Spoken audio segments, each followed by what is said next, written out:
The champagne flute shattered against marble before anyone registered the movement. Crystal shards scattered across Aurelio's floor like falling stars, each piece catching amber light from the chandeliers. The sound cut through conversation and silverware, turning heads toward the private dining room where Chicago's most dangerous man was losing control of the one thing he couldn't intimidate into submission. Nero's chain snapped taut as the Pitbull lunged toward a waiter who'd approached too quickly. 70 pounds of muscle and rage strained against the leather collar, lips peeled back to expose teeth that had tasted violence. The waiter stumbled backward, his tray clattering, sending bruschetta and prosciutto sliding across polished stone. Damian Kovac didn't raise his voice. He never needed to. But the single word, Nero, carried enough weight to make grown men flinch. The dog ignored him completely, focused on the terrified server pressed against the wall. This was the fourth incident in 2 weeks. The third restaurant. The second time someone had threatened to call animal control before recognizing who owned the beast and reconsidering. Mr. Kovac, perhaps it would be best if... The restaurant manager trailed off, his suggestion dying as Damien's dark eyes shifted toward him. If what? Damien's voice remained conversational, which made it more threatening than shouting. He stood slowly, his 6-foot frame unfolding with controlled precision. His charcoal suit remained perfect despite the chaos. If I left? If I had my dog destroyed? Finish your thought. The manager went pale. No, sir, I only meant perhaps a professional trainer. I've hired 6. Damien moved toward Nero with cautious steps. 2 quit after the first session. 3 lasted a week. The last one is still in physical therapy. He didn't explain what had made Nero this way, didn't mention the scars mapping the dog's brindle coat like suffering made visible. Some stories were written clearly enough without telling. The other diners had stopped pretending to eat, watching with morbid fascination. A woman in red clutched her companion's arm. The pianist had abandoned Chopin mid-measure, hands frozen above keys. Damien reached for Nero's chain, and the dog's growl deepened, a warning that preceded violence by milliseconds. He'd learned to read those signals over 3 months since finding Nero chained in a basement that smelled like blood and fighting rings. He'd killed the men responsible, not quickly, but hadn't been able to kill the memories burned into Nero's mind. Everyone stay still, he instructed. Don't move. Don't make eye contact. Nero lunged, not at the waiter, but at a server approaching from the opposite direction, her focus on balancing dishes and wine glasses, mind probably on tips and rent. She was young, maybe 23, with dark hair pulled into a practical bun and the kind of face people's eyes slid past without registering. The chain went slack as Nero covered the distance in 3 powerful bounds. Damien moved simultaneously, knowing he wouldn't reach the collar in time. The mathematics played out with cruel precision, too far, too fast, and too unaware. Porcelain shattered. The girl's eyes went wide as 70 pounds of rage bore down on her, teeth bared, the sound from Nero's throat between bark and battle cry. The room held its breath, waiting for blood and screaming. But the girl didn't scream. She didn't run or freeze or throw up defensive hands. Instead, she did something so unexpected it stopped Damien mid-stride. She dropped to one knee and lowered her eyes. Not cowering. Something else entirely. A deliberate choice to make herself smaller, less threatening, communicating in a language Nero understood better than words. Nero's charge faltered. His paws scraped marble as momentum transformed from killing lunge to cautious uncertainty. He pulled up short barely 3 feet from where she knelt, his growl shifting from attack to question. The room remained frozen, The girl's head stayed bowed, breathing steady despite nearly having her throat torn out. Her hands rested palm down on her thighs, fingers relaxed, everything communicating calm acceptance rather than fear. Nero circled once, twice, his nose working. The growl faded. His ears lifted incrementally. He moved closer, breath stirring loose strands of her hair. Then the impossible happened. Her hand lifted, slowly, barely seeming to move. Not reaching toward Nero but offering herself to be investigated. Palm down, wrist exposed in profound vulnerability. She kept her eyes averted, body language non-threatening, breathing that same steady rhythm. Nero sniffed her hand. Once, twice. His tail lowered fractionally. The tension in his shoulders eased. And then, with gentleness that seemed to belong to a different dog, he pressed his head against her palm. The room exhaled collectively. Damien felt something crack in his chest, not breaking, but opening, like a rusted door remembering how hinges worked. The girl's fingers curved around Nero's ear, touch light enough to be declined, firm enough to be felt. She whispered something Damien couldn't hear. Nero's entire body softened, the savage animal receding to reveal something young and damaged and desperately lonely. "Who is she?" Damien asked. The manager found his voice. "That's Iris, sir. Iris Bellamy. Been working here about 4 months. Quiet girl. I barely notice her most shifts." Damien couldn't look away from the tableau, his violent dog pressing against this unknown waitress like she was the first safe thing he'd encountered, and the girl accepting his trust with gentleness that seemed to exist outside the harsh reality Damien inhabited. She finally lifted her eyes, not to Damien, but to Nero, making deliberate eye contact now that permission was established. They were storm cloud gray, holding something he recognized from mirrors during dark nights. The exhaustion of surviving things that should have killed you. "It's okay," she murmured. "I know. I know what they did. I know why you're afraid. But you're safe now. You don't have to fight anymore." The words hit Damien behind his ribs, in the space where he kept things he refused to acknowledge. She wasn't just talking to the dog. Nero's tail moved. Not quite a wag, but the beginning of something that might remember happiness. He leaned more weight against her hand, eyes half closing in tentative peace. The restaurant staff began moving again, collecting broken dishes and resetting atmosphere. But Damien remained motionless, watching Iris stroke Nero's head with hands that understood exactly where old injuries lived. She stood slowly, movement still deliberate. Nero stayed close, looking up at her with something approaching devotion. When she turned toward Damien, her expression was unreadable, not afraid, not impressed, just assessing. "He's been abused," she said simply. Not a question. Systematically. For a long time. They used pain to teach him everything is a threat. That attack is the only defense that trust gets you hurt. Damien's jaw tightened. "How do you know that?"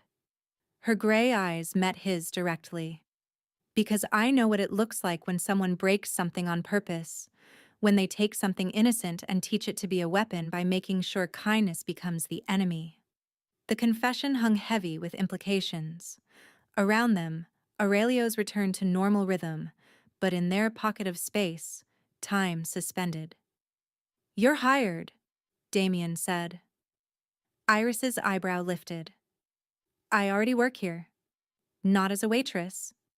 He gestured toward Nero. "For him. Whatever you just did, I need you to do it again. Teach him to be whatever he was before they destroyed him." "Dogs don't unlearn trauma," Iris said quietly. "They just learn there are still things worth trusting despite it. That takes time, patience, consistency." She paused. And it requires someone willing to acknowledge that the same things that broke him exist in the world they're asking him to be safe in. The observation carried weight beyond its words. Damien understood she wasn't just talking about dog rehabilitation. I can pay whatever. I don't want your money.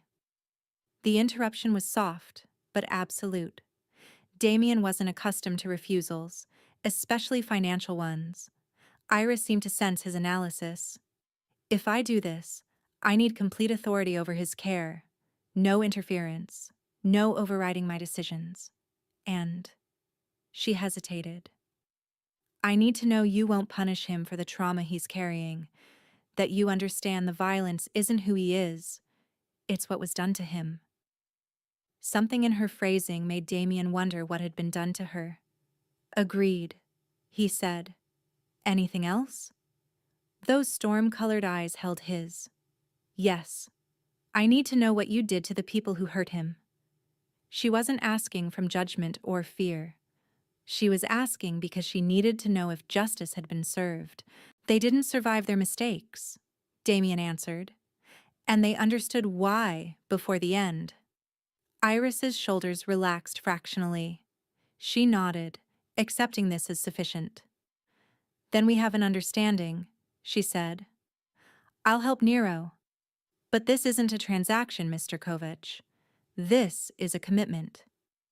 If you're not prepared for what that means, the time, the setbacks, the patience, we should end this now. I don't fail at things I decide to accomplish, he said.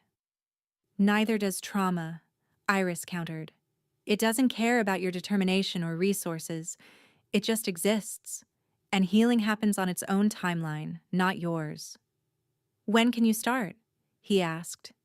Tomorrow, but not at your home or office, somewhere neutral, somewhere he can learn to associate with safety instead of the violence you live in. The casual acknowledgement of what his life contained should have felt like insult. Instead, it felt like honesty. I'll arrange something, he said. Where should I send the car? Iris shook her head, writing a number on his napkin. I'll meet you there. And Mr. Kovac? When you choose the location, remember that Nero needs to feel safe before he can learn anything else. That means no armed guards, no security protocols. Just space, just time, just the possibility that something different exists. She gave Nero one last gentle stroke, then stepped back. The dog whined softly, looking between them with confusion. Tomorrow, she promised. I'll see you tomorrow. She collected her tray and disappeared through the kitchen door like she'd never stopped being a waitress nobody noticed. Like she hadn't just accomplished what 6 professional trainers had failed to achieve. Damien stood alone with Nero, who stared at the kitchen door with pure longing.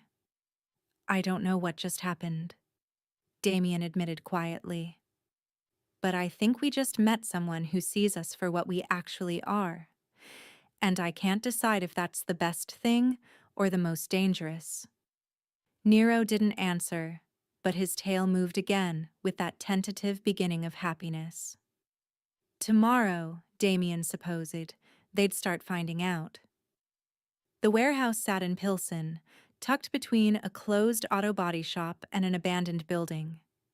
Damien had purchased it 6 months ago, intending storage conversion, but the project had stalled.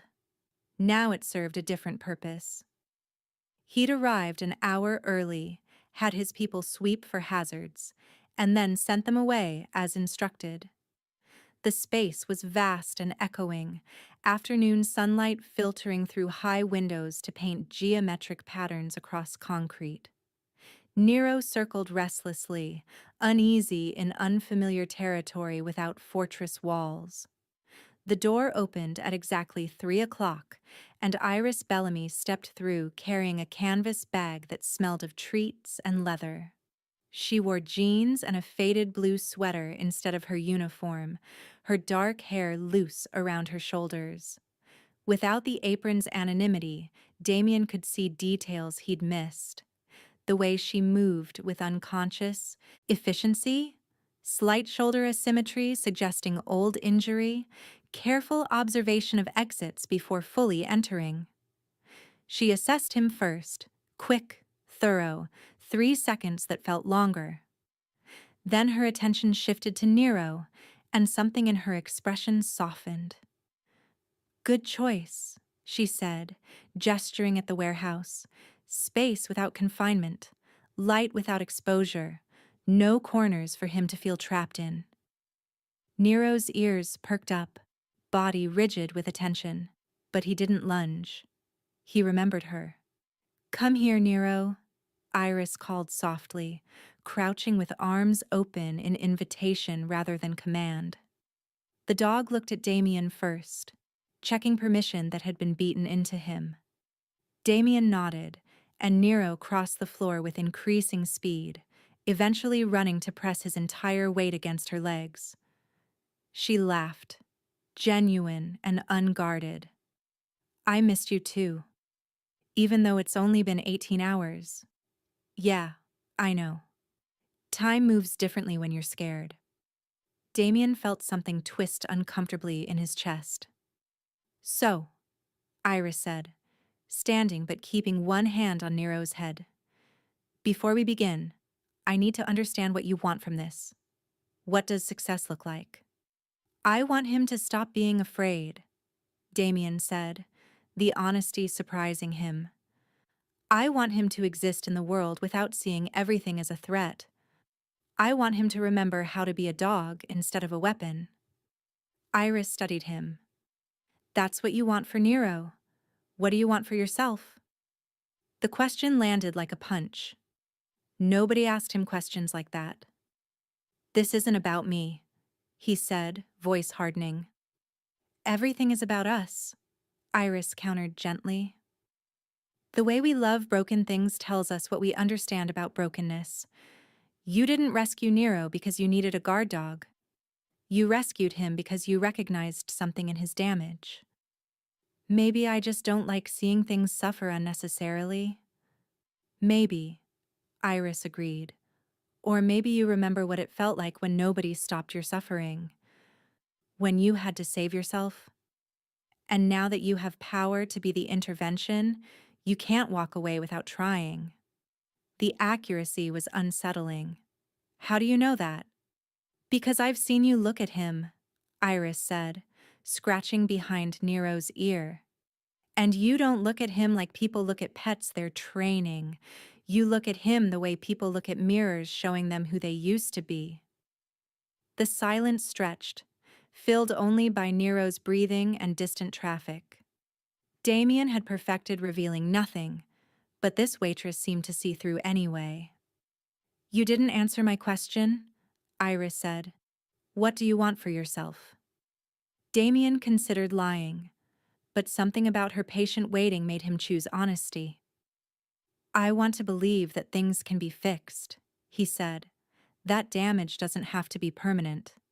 That what was broken can learn to be whole again instead of just functioning around the fractures." That's a much harder goal than just training a dog. "I know, and it might not be possible. Some things are broken in ways that can't be unbroken. They just become something different. Still valuable. Still capable of love and joy. But fundamentally changed." "I know that too. But I still want to try." Iris nodded, then smiled. Small and sad. "Okay, then let's begin. But you need to understand something first." She knelt beside Nero, hands moving through his fur to trace scars. "These aren't going away. We can help him learn to live without constantly being triggered. We can create space for happiness alongside trauma. But the trauma itself? That becomes part of who he is. The question is whether it defines him or just informs him." Damien watched her fingers move carefully around old injuries. "How do you know where they hurt him?" "Because damage leaves signatures," Iris said. "You learn to read them if you've been damaged enough yourself. This scar," she indicated his shoulder, "from a chain pulled too tight too often. And this," Her finger traced his ribs, from kicks with specific intent to cause pain without death. They wanted him afraid and angry, not dead. They needed him functional for fighting. The clinical assessment made Damien's hands clench. He'd killed the men responsible, but listening to the catalog made him wish he could do it again. Slower. "And you?" he asked. "What signatures do you carry?" Iris's hands stilled. For a moment he thought she'd refuse, but instead, she stood and pulled up her sweater sleeve, revealing her forearm. The scars were old but unmistakable. Cigarette burns arranged too precisely to be accidental. 9 of them, forming an almost deliberate pattern. "He called it teaching me to be still," she said quietly, emotionless. "Every time I moved or made sound or showed resistance, another lesson. By the end, I could stay motionless for hours, could barely feel pain anymore because my system learned to shut down rather than process." Damien felt cold fury building. "Where is he now?" "Dead," Iris said simply, pulling her sleeve down. "Heart attack 6 years ago. Natural causes," which felt like the universe's particular cruelty, that he got to die in his sleep while I still wake up checking locked doors. The confession hung between them, more intimate than anything physical could be. "I'm sorry," Damien said. "Don't be. It made me who I am. And who I am is someone who can help him because I understand what it means to be taught you're only valuable as something to hurt." The parallel was explicit now. Nero had been broken by men using pain as a tool. Iris the same way. And Damien had spent so long telling himself his childhood was different that it had made him strong rather than damaged. "My father used belts," he heard himself say. Specifically, ones with metal buckles. He had a whole collection. Said different tools were for different lessons. I learned to read which one he was pulling and calculate how many days I'd need to hide bruising. Iris didn't respond with pity. She just nodded, accepting his truth as she'd offered hers. "Then you understand," she said. "This isn't about training Nero to obey commands. This is about teaching him the world contains different possibilities than the ones he learned. That violence isn't the only language. That vulnerability doesn't automatically equal pain." "Can that actually be taught?" Damien asked. "Or are we just managing symptoms?" Iris considered seriously. "I think it depends on whether you believe people, and dogs, are defined by the worst thing that happened to them, or by what they choose after. Nero could stay violent forever, and nobody would blame him. But that doesn't mean he has to. It just means it's harder to choose differently." "And you? Did you choose differently?" A shadow crossed Iris's face. "I'm here, aren't I? Voluntarily spending time with a dangerous man and his traumatized dog, believing something good might come from it. That's either choosing differently or elaborate self-destruction. Most days I'm not sure which." The honesty was refreshing. "So what now?" Iris's expression shifted to professional focus. "Now I need to see how he responds to basic interaction, not commands. I don't care if he sits or stays. I need to understand his baseline trust, his triggers, and his capacity for positive association." She pulled out a worn tennis ball. Nero's ears perked immediately, body alert but not aggressive. "Has he ever played?" she asked. "I don't know. I've tried throwing toys, but he just stares at them like they might be threats." "Because play requires vulnerability. It requires believing that chasing something won't end with punishment, that fun exists without consequences. Those are complex concepts for someone taught the opposite." She set the ball down and stepped back. Nero approached cautiously, sniffing, body language uncertain. He looked up at Iris, then Damien, checking if this was a trap. "It's okay," Iris said softly. "It's just a ball. It can't hurt you? Neither of us will hurt you for investigating it." Nero nudged the ball. It rolled, and he jumped back, startled. Iris didn't laugh or push. She just waited, patient and still. After several moments, Nero approached again. This time, when he nudged it, he didn't jump back. He watched it roll, something like curiosity replacing fear. "Good," Iris murmured. "That's good. You're learning that some things move without meaning harm. That change can be neutral instead of dangerous." She looked at Damien, and he saw something that made his chest tighten. Hope, fragile but present. "This is going to work," she said. "It'll take time. It'll be hard. There will be setbacks. But he can learn this. We all can." The "we" felt significant, like she was including all three of them in transformation's possibility. Damien wanted to believe her, wanted it with surprising intensity. Nero picked up the tennis ball, then dropped it at Iris's feet. The gesture was hesitant, questioning, like testing if this was allowed. Iris's face lit up with joy. "Yes, good boy. You're playing." She tossed it gently across the floor, not far, just an invitation. Nero watched it roll, body coiled with uncertainty. Then, suddenly, he chased it. Not as a threat, as something to catch because catching could be fun. When he brought it back to Iris, his tail was wagging, truly wagging, full, uninhibited movement that spoke of approaching happiness. Damien felt something crack wider in his chest. Iris looked over at him, tears shining though she smiled. "Do you see? Do you see what he's capable of when he feels safe?" Damien did see, and in seeing Nero's transformation, he glimpsed the possibility that maybe the same applied to people. "Teach me," he said, words coming from somewhere deeper than strategy. "Teach me how to create space for that, how to be safe for something that has every reason not to trust safety." Iris studied him, then nodded. "Okay, but fair warning.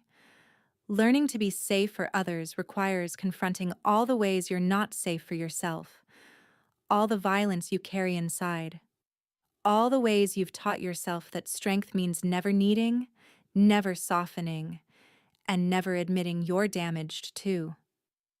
"I know," Damien said, though he didn't. Not in the bone-deep way that would be required, but he was willing to learn. For Nero. For this strange, damaged waitress who saw too much. For the boy he'd been who'd wished someone would notice he needed saving. Maybe even for himself, though that felt like the most dangerous admission of all. 3 weeks became a rhythm. Tuesdays and Thursdays at 3 o'clock, the warehouse transformed from empty industrial space into something closer to sanctuary. Iris arrived with her canvas bag, Damien brought Nero, and for 2 hours they existed separately from the violence their lives otherwise contained. Progress was not linear. On good days, Nero played fetch with increasing enthusiasm, his body communicating joy instead of just absence of terror. He'd learned to take treats gently instead of desperate snatching. He'd even begun sitting close to Damien without the rigid posture suggesting he was prepared to bolt. On bad days, a slammed door would send him spiraling for hours. A drop bag would trigger aggressive defensiveness. Iris never showed frustration, just infinite patience as she walked him through breathing exercises that seemed absurd until they worked. "In through your nose, out through your mouth," she'd murmur, demonstrating. "The threat has passed. You're safe. I'm here. Damien's here. Nothing is hurting you." Damien watched with increasing fascination. He'd built an empire on reading people, but Iris operated on different principles. She didn't manipulate or control. She simply witnessed. She let Nero feel what he felt without shortcutting through discomfort. "Why don't you just distract him?" Damien asked during a difficult afternoon when Nero had been pacing. "For 40 minutes. Give him treats. Redirect his attention?" Iris shook her head. "Because that teaches him to suppress rather than process.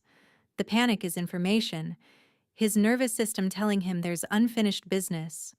If I distract before he works through it, he never learns he can survive the feeling. That panic doesn't last forever. That he can regulate himself instead of needing external intervention." "That sounds like therapy." "It is therapy. Trauma-informed care works the same for dogs as people. The species doesn't matter." Something in her phrasing made Damien ask, "You've been in therapy. For what happened?" Not a question. Iris glanced at him, assessing, then decided on honesty. 7 years of it.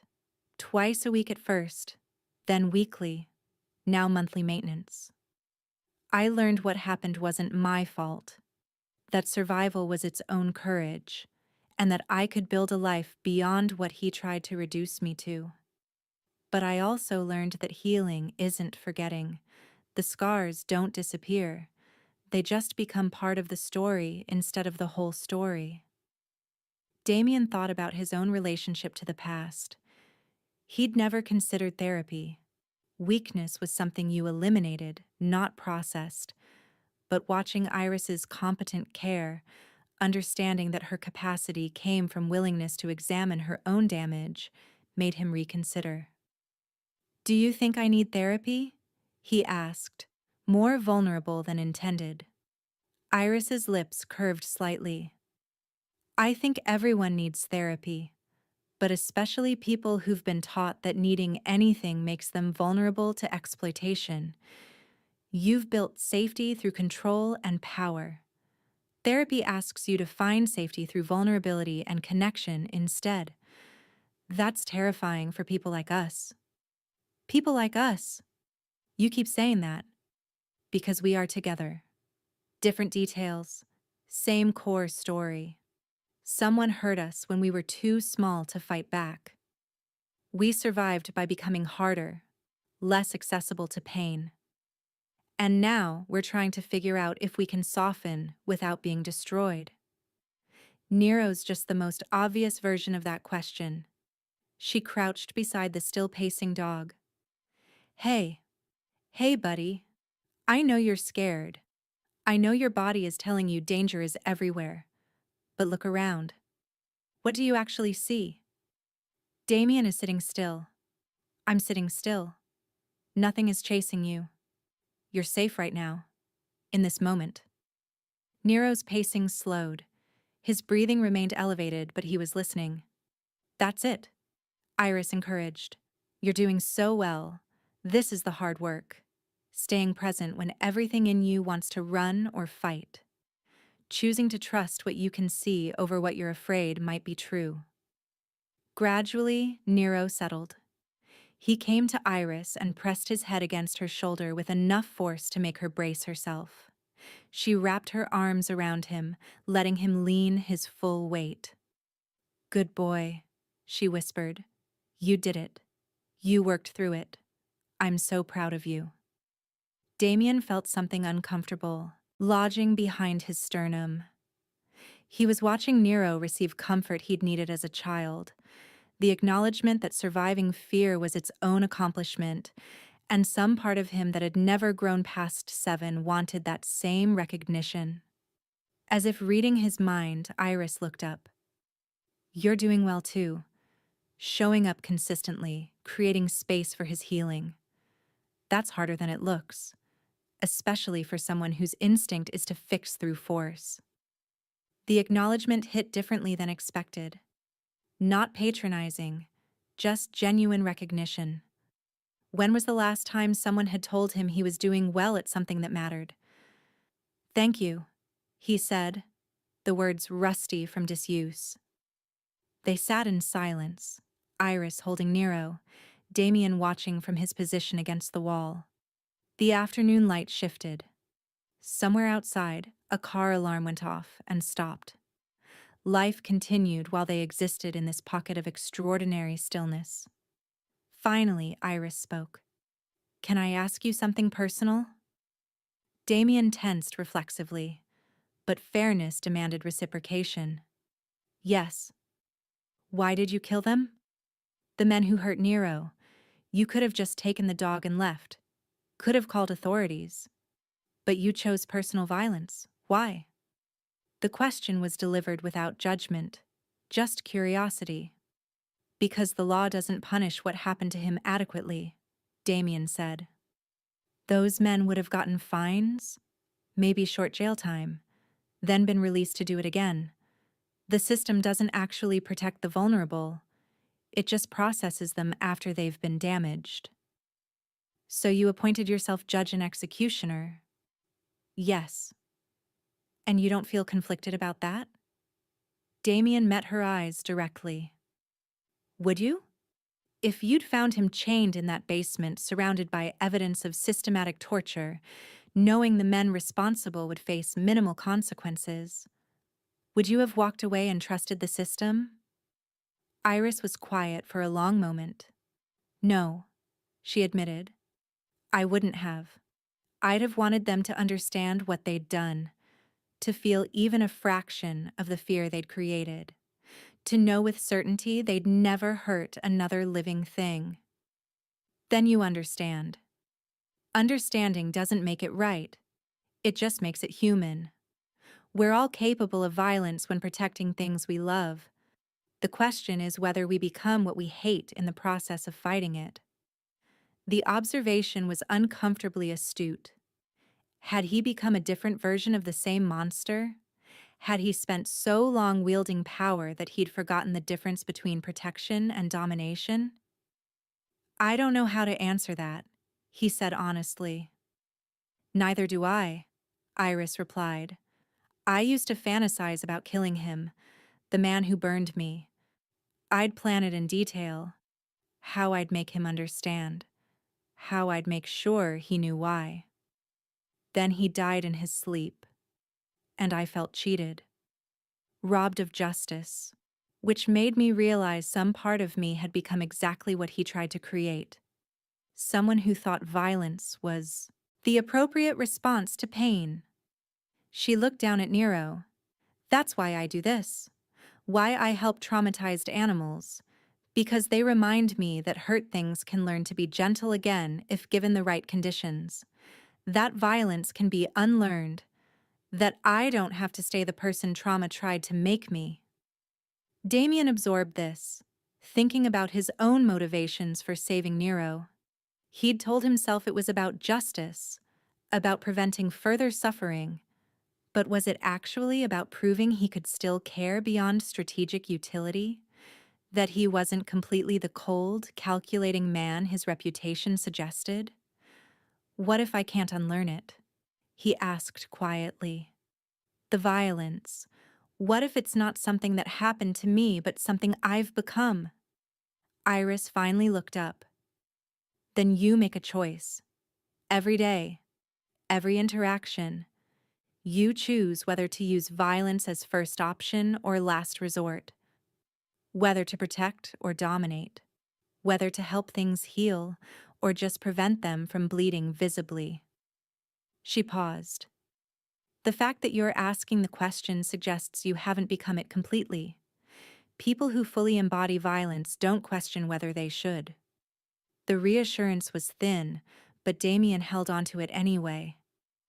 "I want to tell you something," Iris said after more silence. "About why I really agreed to help Nero." Damien waited, sensing significance. "When I saw him that night at the restaurant, when he charged at me and everyone thought he was going to tear my throat out, I wasn't afraid. I should have been. Any rational person would have been. But all I felt was recognition. I looked at him and saw myself at 17, when I'd learned to attack anyone who got too close because closeness had only ever meant pain. I saw the desperation of something hurt so badly it couldn't distinguish between threats and help anymore. Her hand tightened in Nero's fur. And when I knelt down, when I made myself small and vulnerable in front of him, I was offering him something nobody offered me until I was 23 and too damaged to accept it easily. The choice to be gentle instead of violent.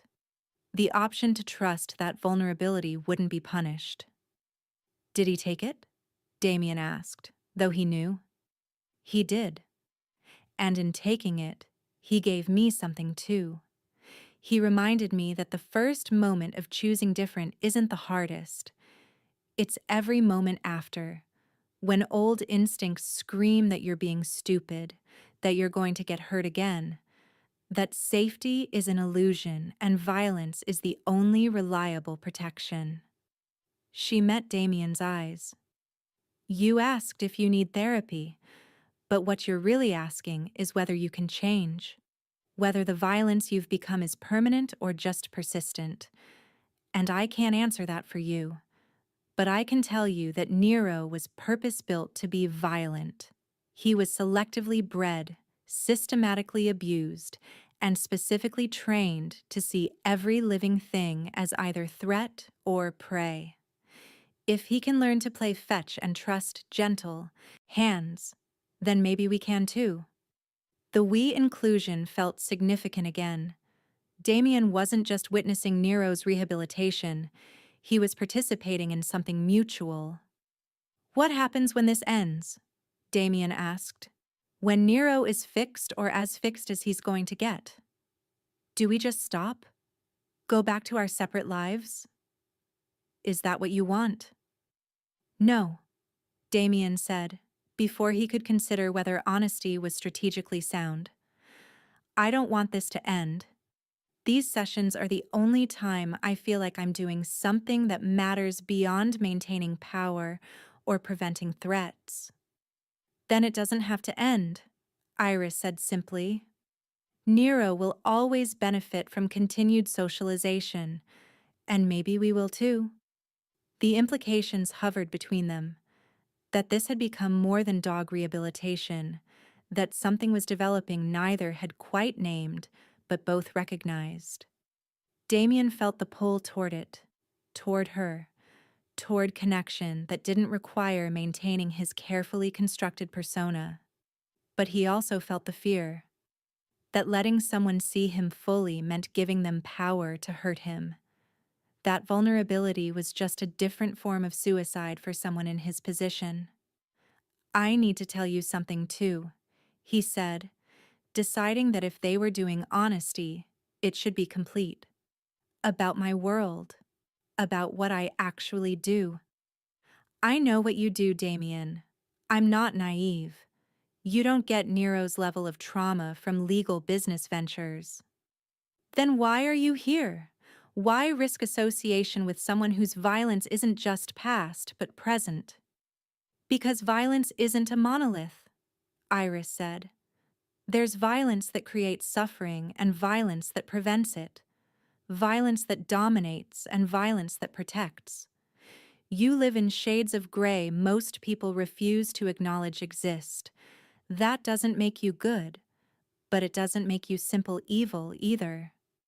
She stood, disengaging from Nero, who'd achieved genuine calm. I spent years being taught I deserved what happened to me, that my suffering was earned through fundamental flaw. And then I spent more years learning that wasn't true, that bad things happen to innocent people, that trauma isn't proof of unworthiness, that I could build worth beyond what was done to me. She walked toward Damien, closing the distance until she stood just feet away. You're trying to figure out if you're redeemable, if the violence makes you irredeemable, and I can't answer that. But I can tell you that showing up here, that learning patience, that creating space for something damaged to heal, those are choices. And choices matter. Maybe more than past actions do. Damien looked at her, really looked, and saw the steel beneath her quiet exterior, the strength that came from surviving things that should have destroyed her, and choosing to remain capable of gentleness anyway.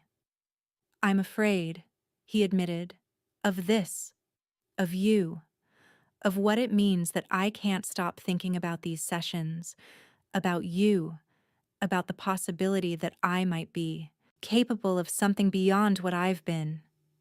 Iris's expression softened. Good. Fear means you care enough for stakes to exist. Fear means you're alive instead of just functioning. Fear is information, the same as Nero's panic. It's telling you something important is happening, something that could change you if you let it. She reached out slowly, giving him time to refuse. Her hand settled on his forearm, warm and solid. I'm afraid too, she said quietly, of trusting someone dangerous, of believing violence can be directed toward good without eventually being directed toward me, of wanting something when wanting has always meant eventual loss. But I'm here anyway. We both are. Maybe that's enough to start with. Damien felt something in his chest crack wider. He covered her hand with his own, the gesture tentative, asking permission even as it offered connection. They stood like that for a moment, two damaged people touching carefully, testing whether contact could exist without pain. Nero approached, pushing his head between them, demanding inclusion. Iris laughed, that genuine, unguarded sound Damien had learned to listen for. She crouched to include the dog, and Damien followed, all three forming a small circle on concrete. We're quite a collection, Iris observed. A traumatized dog, a waitress with cigarette burns, and a mafia boss who kills people but saves dogs. Found family, Damien repeated, testing the words. He'd never had family in any real sense. His father had ensured that concept meant pain rather than safety. But this strange triangle felt closer to family than anything in his memory.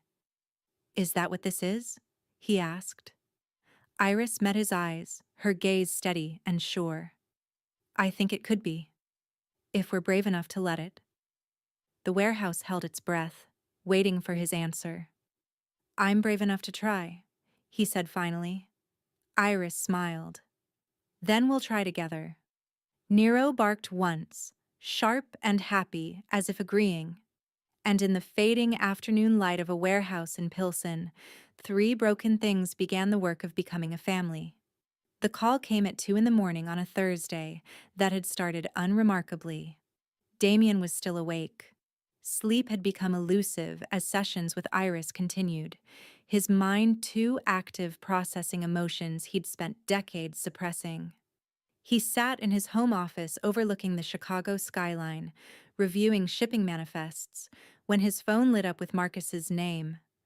Marcus didn't call at 2 a.m. unless blood had been spilled or was about to be. Talk, Damien answered. We have a problem. Valentine's crew has been asking questions about the warehouse in Pilsen, about why you're there twice a week, about who the woman is. Damien's blood went cold. What kind of questions? The dangerous kind. They pulled surveillance footage from the bodega across the street, got photos. They know she's a waitress from Aurelio's, know her schedule, and know her address. Damien, they're looking for leverage. Valentine's been testing boundaries since you took Northside territory. He thinks you've gone soft. Valentine thinks a lot of things, Damien said, his voice dropping to the register that made smart men reconsider. Most of them incorrectly. Agreed. But he's not wrong that you've been distracted. And in our world, distraction gets people killed. Damien moved to the window where the city spread below like a kingdom built on compromises with darkness. He'd known this was coming, had known from the moment he'd allowed Iris into his life that she'd become a vulnerability. In his world, caring about anything was a liability. What's your recommendation? End it. The sessions, the connection, all of it. Send her somewhere safe if you want. but cut the tie before Valentine uses it to cut your throat. The suggestion was logical, strategic, exactly what Damien would have recommended. Eliminate the vulnerability before it could be exploited. But the thought of walking away from Iris, from Nero, from the tentative family they'd begun building, it made something in his chest constrict. I need time to think. You don't have time. Valentin's moving on this. If you don't act first, he will. Damien ended the call without responding, staring at his reflection in dark glass. The man looking back was familiar, controlled, calculating, capable of hard choices without flinching. That man had survived by cutting away anything that could be used against him. But that man had also been alone, completely, profoundly alone in ways he'd convinced himself were strength rather than tragedy. His phone buzzed with a text. Iris. Can't sleep. Keep thinking about what Nero did today. He let that other dog sniff him at the park without lunging. 3 months ago, that would have been impossible. Progress is real. A second text. Sorry for the late message. Probably should have waited until morning, but I wanted you to know. Damien stared at the messages, at the casual intimacy of someone sharing thoughts at 2 a.m. because they assumed their audience would welcome the interruption. Nobody texted him like this. He should tell her to run, should explain that knowing him had painted a target on her back. Instead, he texted back. That is progress. You should be proud. We should be proud. 3 dots appeared, disappeared, appeared again. Finally, we. I like that word. Good night, Damien. Good night, Iris. He set down his phone and returned to the window, calculating angles with the precision that had kept him alive through 2 decades of warfare disguised as business. Valentine was testing boundaries, but he was also providing an opportunity. Problems could be eliminated. Threats could be neutralized. The question was whether Damien was willing to do what would be necessary to protect what he was building. The answer, he realized, was yes. Absolutely yes. He'd killed for less. But that realization came with its own horror. He was willing to kill to protect the chance at healing, was willing to employ the very violence Iris was helping him examine.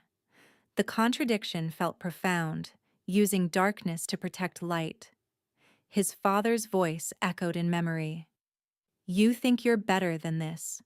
You think you can be soft. But violence is what you are, boy. It's in your blood. Damien had spent 20 years proving his father right, had become exactly the monster predicted. But he'd also spent 3 months learning that Nero could unlearn his training, that damage didn't have to be permanent. If that was true for the dog, wasn't it possible for him too? His phone rang again. Marcus, persistence overriding protocol. I'm handling it. How? The only way that ensures she stays safe without requiring her to disappear. Silence on the line, heavy with understanding. You're going after Valentine. He made a mistake. He threatened something under my protection. That requires response. If you move against Valentine over a woman, over a dog, you'll prove his point. Everyone will see it as weakness. Let them see it however they want. But make sure they also see what happens when someone threatens what's mine. Send the message clearly. Iris Bellamy is protected. Untouchable. Anyone who even looks at her wrong answers to me personally. That's a declaration. That's telling the entire organization she matters. That you care. That makes her valuable as leverage. Only if they're stupid enough to try. And if they try, they don't survive the attempt. Eventually, people learn. Marcus was quiet. You've changed. 3 months ago, you'd have cut her loose without hesitation. 3 months ago, I didn't know what I was missing. Now I do. That changes the calculation. Does she know what you are, what you're capable of, what you're about to do to keep her safe? Damien thought about Iris's careful observations, her references to the violence he lived in, her steady acceptance of his moral complexity. She knows enough. Knowing in theory is different from seeing in practice. Then we'll deal with that when it happens. But I'm not losing this, Marcus. Call the necessary people. Set up the meeting with Valentine. Make it clear this is about respect and boundaries. Damien ended the call and immediately pulled up contacts, scrolling to a number he used rarely. Victor answered on the first ring. I need comprehensive security. Iris Bellamy, waitress at Aurelio's, her apartment, her commute, and every place she goes regularly. I want invisible, but absolute coverage. Anyone unusual gets flagged. She doesn't know about the protection unless it becomes necessary. Duration? Indefinite. And Victor? This is personal. You answer to me directly. Understood. I'll have a team in place by sunrise. The arrangements took 2 more hours. By the time Damien finished, dawn was breaking over Lake Michigan, painting the water in shades that reminded him of Iris's smile when Nero accomplished something new. He hadn't slept. Wouldn't sleep now. Instead, he showered and dressed in the clothes that signaled business rather than the casual wear he'd adopted for warehouse sessions. Today required armor. His phone buzzed. Iris. Good morning. Still on for Thursday session? Bringing something special for Nero. The normalcy of it. Her assumption that their schedule would continue unchanged made his chest tighten. She lived in the light, trusted that goodness was sustainable. She didn't know that darkness was gathering. He typed. Wouldn't miss it. See you at 3. The meeting with Valentine was set for 10 a.m. in a neutral location. Damien brought Marcus and 2 others, enough to make a statement without provoking immediate violence. Valentine arrived with his own people, swagger radiating from his too young face. He'd risen quickly through violence and ambition, had carved territory through ruthlessness Damien recognized. But Valentine lacked discipline that separated long survivors from spectacular burnouts. Damien, Valentine greeted, false warmth coating real calculation. Surprised you had time for this. Heard you've been busy. New hobbies. The implication was clear. Damien didn't react. Let's dispense with theater, he said, settling into his chair with controlled ease. You've been asking questions about my schedule, my activities, and people I associate with. That crosses boundaries we established when you took North Side territory. Just maintaining awareness, making sure leadership is focused. Distraction makes everyone vulnerable. My focus is my concern. Your concern is maintaining your territory without overreaching. Valentine's smile didn't reach his eyes. Everything involves me when it creates organizational vulnerability. You spending time with civilians, getting attached. That's everyone's problem. Careful, Damien said quietly, the single word carrying enough threat to make one of Valentine's men shift. You're approaching a line you don't want to cross. Or what? Valentine leaned forward, his youth making him stupid enough to challenge directly. You'll start a war over a waitress? Prove my point that you've lost your edge? The question hung in the air. Damien let the silence stretch, let everyone feel the weight of what was about to happen. You've made a fundamental miscalculation, he said finally, voice conversational but carrying absolute certainty. You've confused my evolution for weakness, confused choosing different for inability to choose violence. But here's what you don't understand. I'm more dangerous now than I was when fear was my only tool. Because now I have something to protect. and things I care about become absolutely untouchable. He leaned forward, meeting Valentine's eyes with the full force of 20 years wielding power through controlled brutality. Iris Bellamy is under my protection. The dog is under my protection. The warehouse in Pilsen is under my protection. Anyone who approaches any of those things without explicit permission answers to me personally. And when I say personally, I mean you won't disappear cleanly. You won't get the mercy of quick. You'll understand exactly why crossing me was the last mistake you made. Valentine's face had gone pale. Too late, he was realizing he'd misread the situation. This is your one warning, Damien continued. The only one you'll receive. Walk away. Forget the questions. Erase the surveillance. And pray I'm feeling generous enough to forgive the disrespect instead of making an example. He stood, Marcus and his men rising with him. We're done here. Choose wisely, Valentine. Your next move determines whether you have a future. Damien was halfway to the door when Valentine's voice called out, sharp with desperation. She makes you weak, Damien. Eventually, someone will. Damien turned, his movement so sudden that Valentine's guards reached for weapons they didn't quite draw. She makes me mortal, he corrected. Makes me remember I'm human instead of just functional. But if you mistake mortality for weakness, if you confuse caring for inability, he smiled without warmth, then you'll discover very personally how wrong that assessment was. He left without waiting for response. That was a declaration, Marcus said once they were outside. It needed to be. He'll either back down or escalate, no middle ground now. I know. They reached the car. The morning sun was bright, the city moving through ordinary rhythms.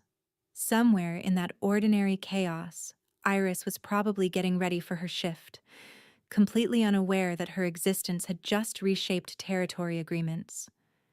If he escalates, Marcus said quietly, if he goes after her, then he dies, Damien finished, publicly, painfully. And everyone understands that touching what's mine has consequences that exceed strategic calculation. Marcus nodded, accepting the inevitability. The team's in place. She's covered. Good. Damien checked his watch.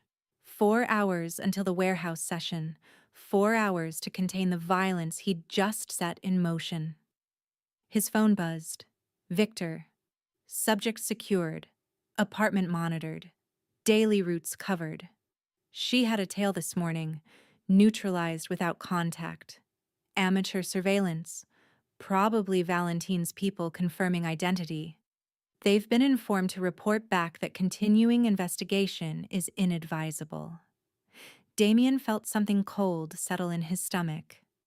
They'd already been watching her, had already started the approach that could have ended with her hurt, or dead, or used as leverage. He'd moved just in time. He texted back, "Good work. Maintain coverage. Report anything unusual directly to me." Then he opened a new message to Iris. "Looking forward to this afternoon. These sessions have become the best part of my week." It was more honesty than he typically offered, more vulnerability than strategic wisdom recommended. But if he was going to protect her with violence, then she deserved to know she mattered. Her response came almost immediately.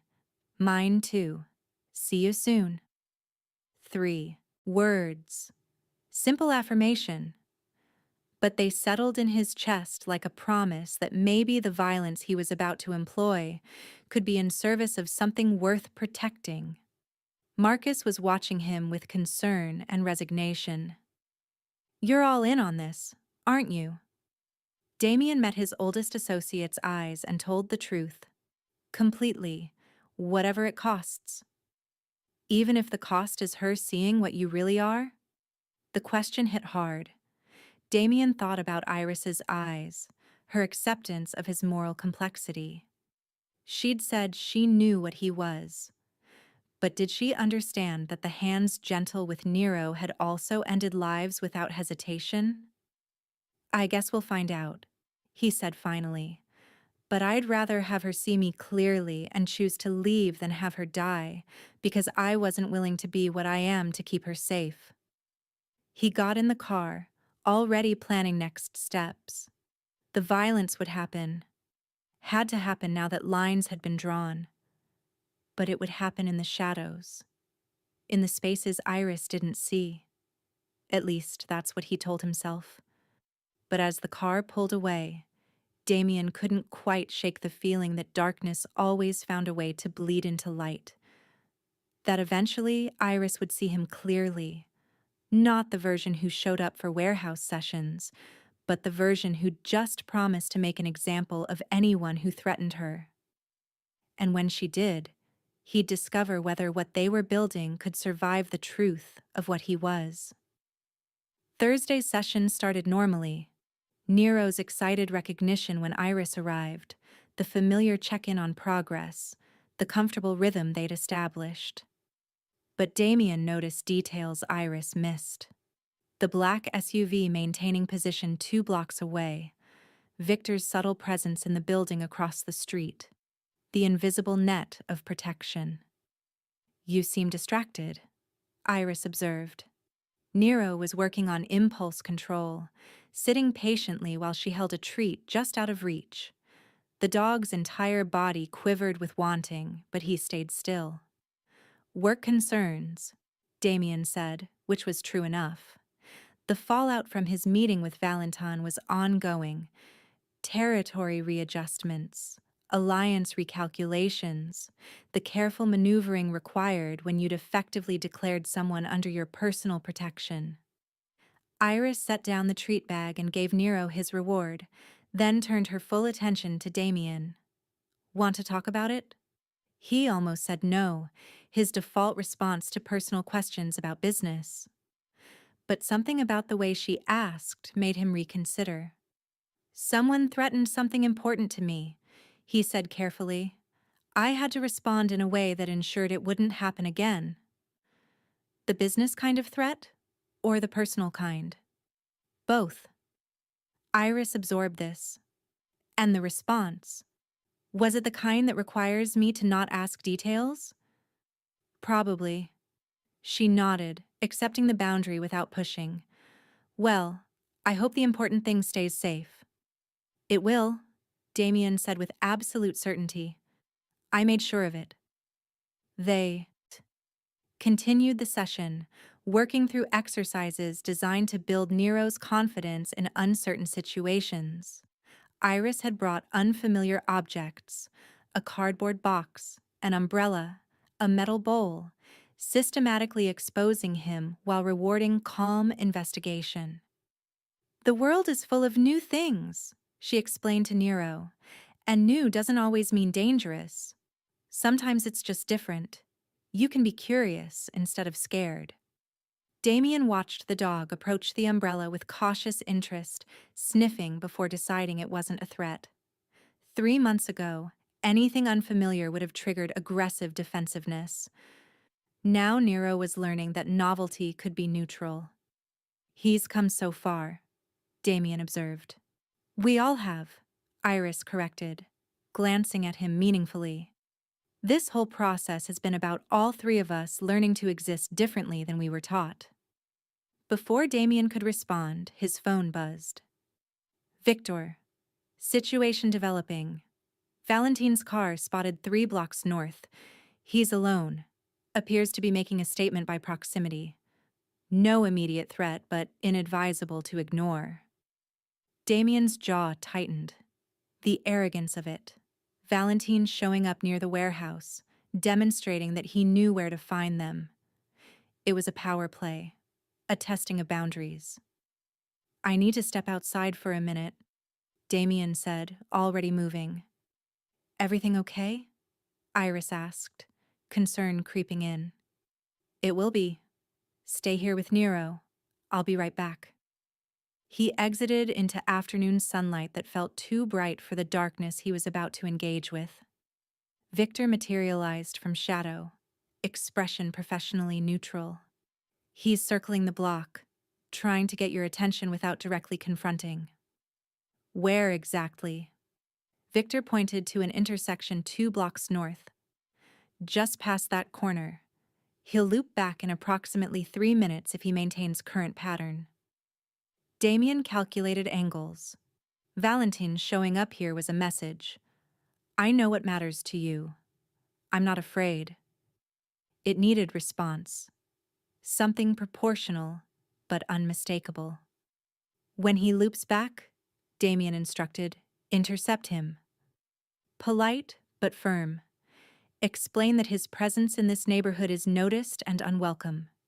That coincidental proximity is still proximity, and proximity is a problem I'll address with increasing severity.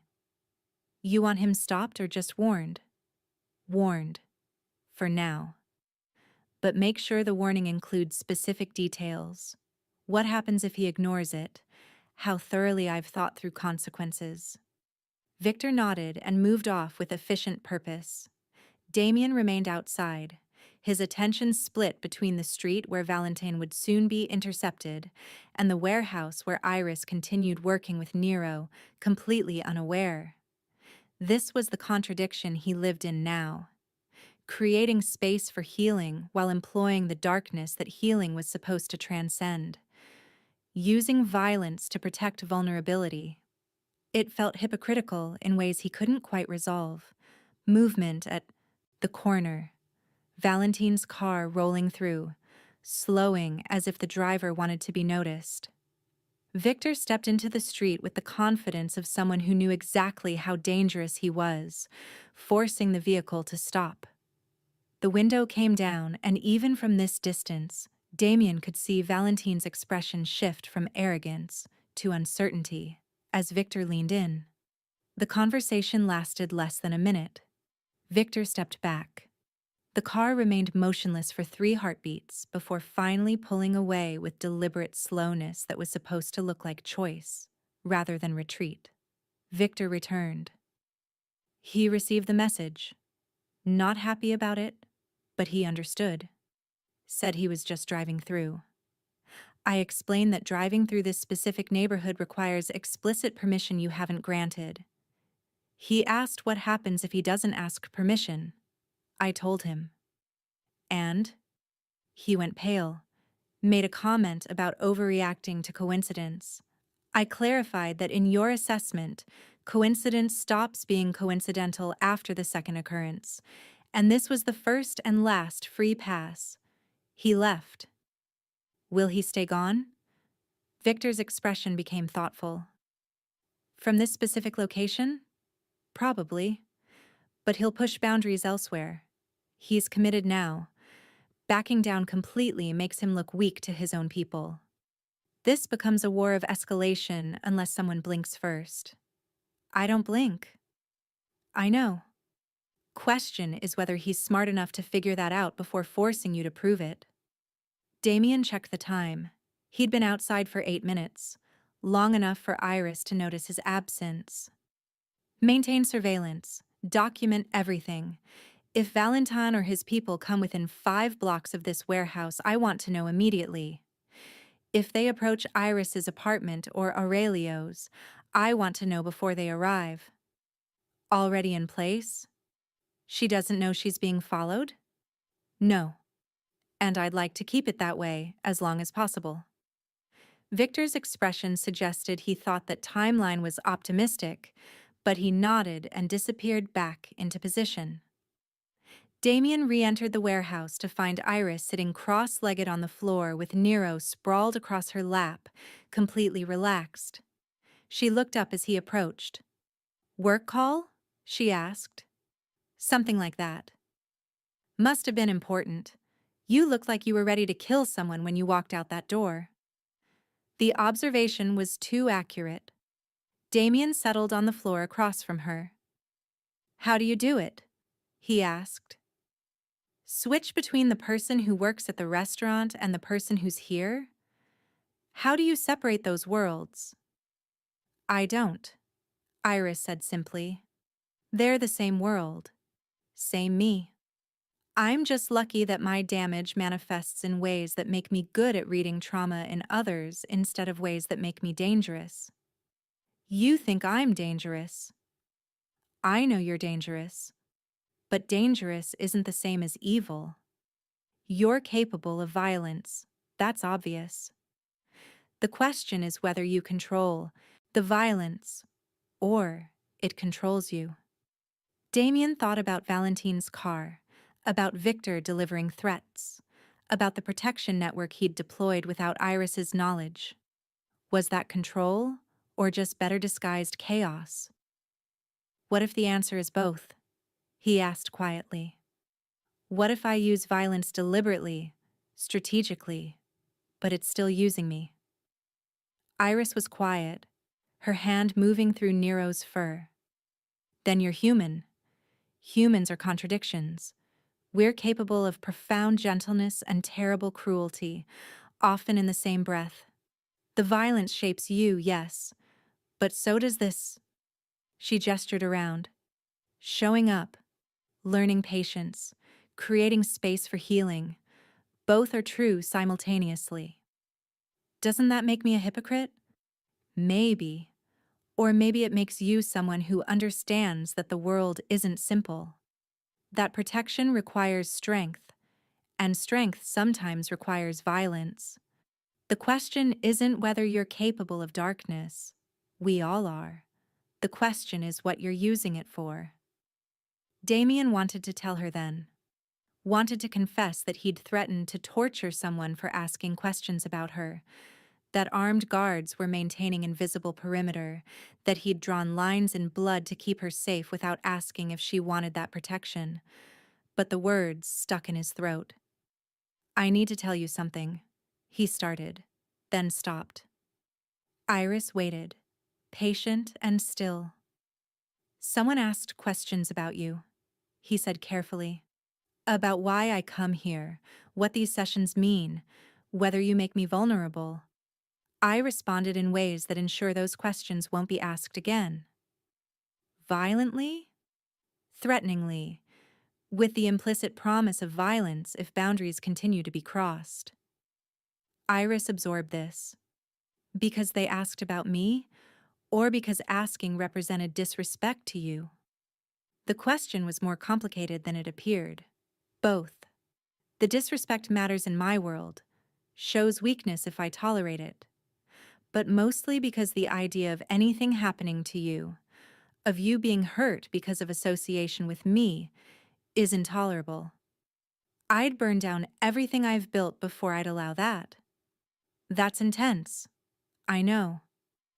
Probably unhealthy from an attachment perspective. Probably. And definitely possessive in ways that most therapists would flag. Almost certainly. She was quiet for a long moment. I should be scared of that. Of the intensity, the possessiveness, the willingness to employ violence to keep me safe. All the warning signs say this is dangerous territory. You should be. Damien agreed. This is dangerous territory. I am dangerous territory. Getting involved with me means accepting that I'll respond to threats in ways most people would consider extreme. But I'm not most people, Iris said softly. I'm someone who knows what it's like when nobody protects you. When you're vulnerable and alone and hoping someone will notice you need saving. So when you tell me you've drawn lines around me, that you've made me untouchable, through threat of violence, she paused. Part of me knows I should run, but a larger part feels safer than I've felt in years. The confession landed with weight neither could quite lift. This changes things, Iris continued. Knowing that your world has noticed me, that I've become a variable in equations I don't fully understand. That staying in your life means accepting protection I didn't ask for and danger I didn't invite. It does. I need to think about whether I can live with that, Iris said. Not just for me, but for Nero. This space was supposed to be separate from violence. If that darkness is bleeding in, She trailed off. Damien felt something crack in his chest. I understand. Do you? Because I'm not running because you're dangerous. I'm considering running because I don't know if I can watch you become more of what you are in order to protect me from consequences of what you are. That's a spiral that ends in you losing whatever pieces of gentleness you're trying to salvage. What do you want me to do? He asked. Walk away? Pretend we didn't find something here that matters? I want you to understand that violence in my defense is still violence, that it still shapes you, still costs you pieces of the person trying to emerge. I want you to consider whether protecting me is worth becoming more thoroughly what you're trying to transcend. It is, Damien said without hesitation. You're worth it. This is worth it. Is it? Or am I just another thing you're trying to control? The question hit hard. Was that what this was? Control disguised as protection? I don't know, he admitted. I don't know if I can tell the difference anymore between protecting and controlling. I just know that the thought of losing this. His voice roughened. I can't do it. I won't. Iris stood, carefully dislodging Nero. I need time, Damien. Need to figure out if what we're building is strong enough to exist alongside the darkness you live in, or if proximity to you means eventually being consumed by it. How much time? I don't know, but I can't keep showing up here pretending everything is fine when people are asking questions about me because of you. That my safety requires armed guards I didn't consent to. That continuing to care about you means accepting violence as the price of protection. She collected her bag, movements efficient but not angry. Not running exactly, but definitely creating distance.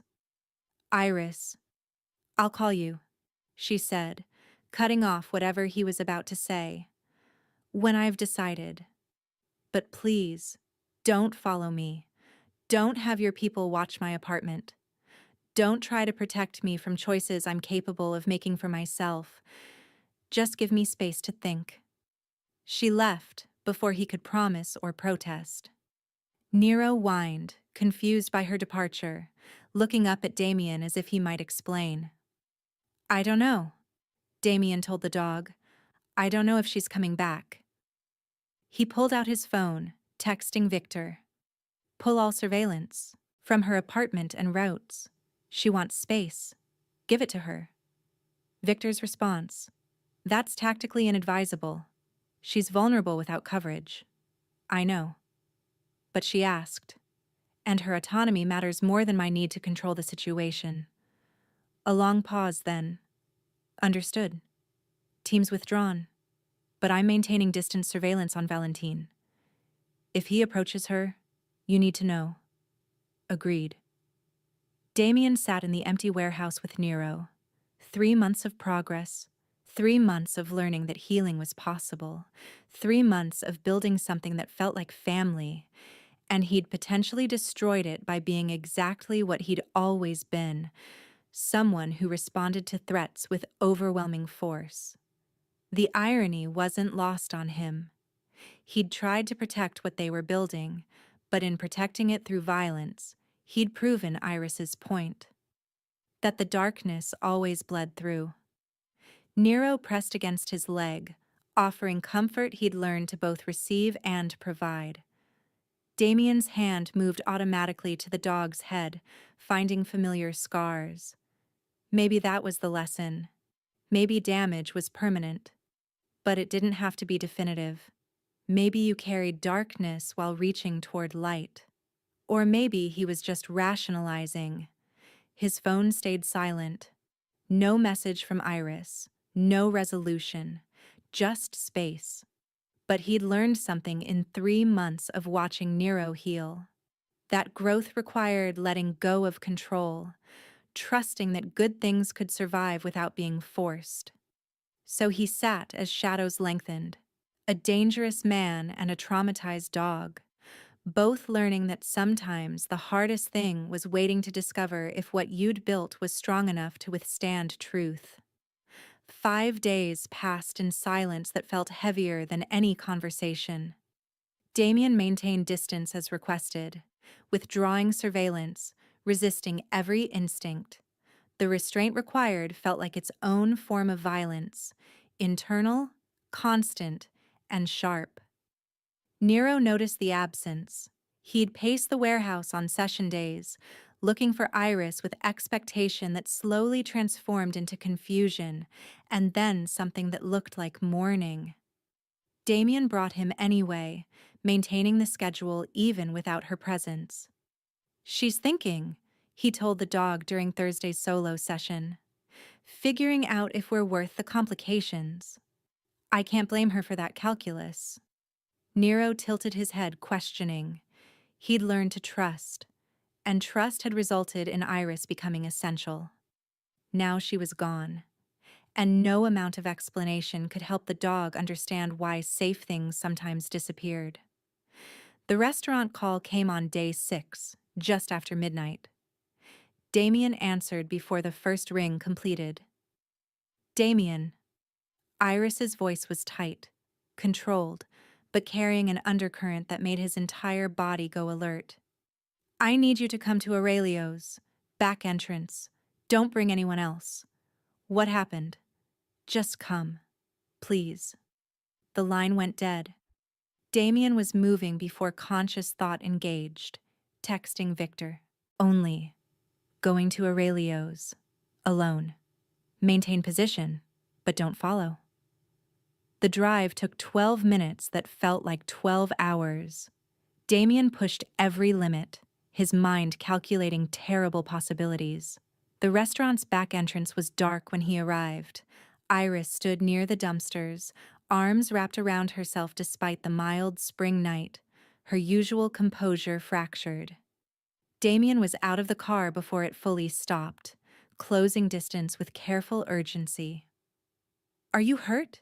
Did someone—" "I'm fine," Iris interrupted, but her voice said otherwise. "Nobody hurt me. Nobody even approached. But I saw him. Valentine.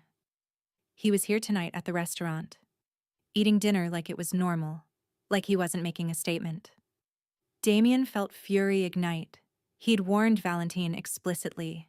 This was deliberate boundary violation. "Did he approach you?"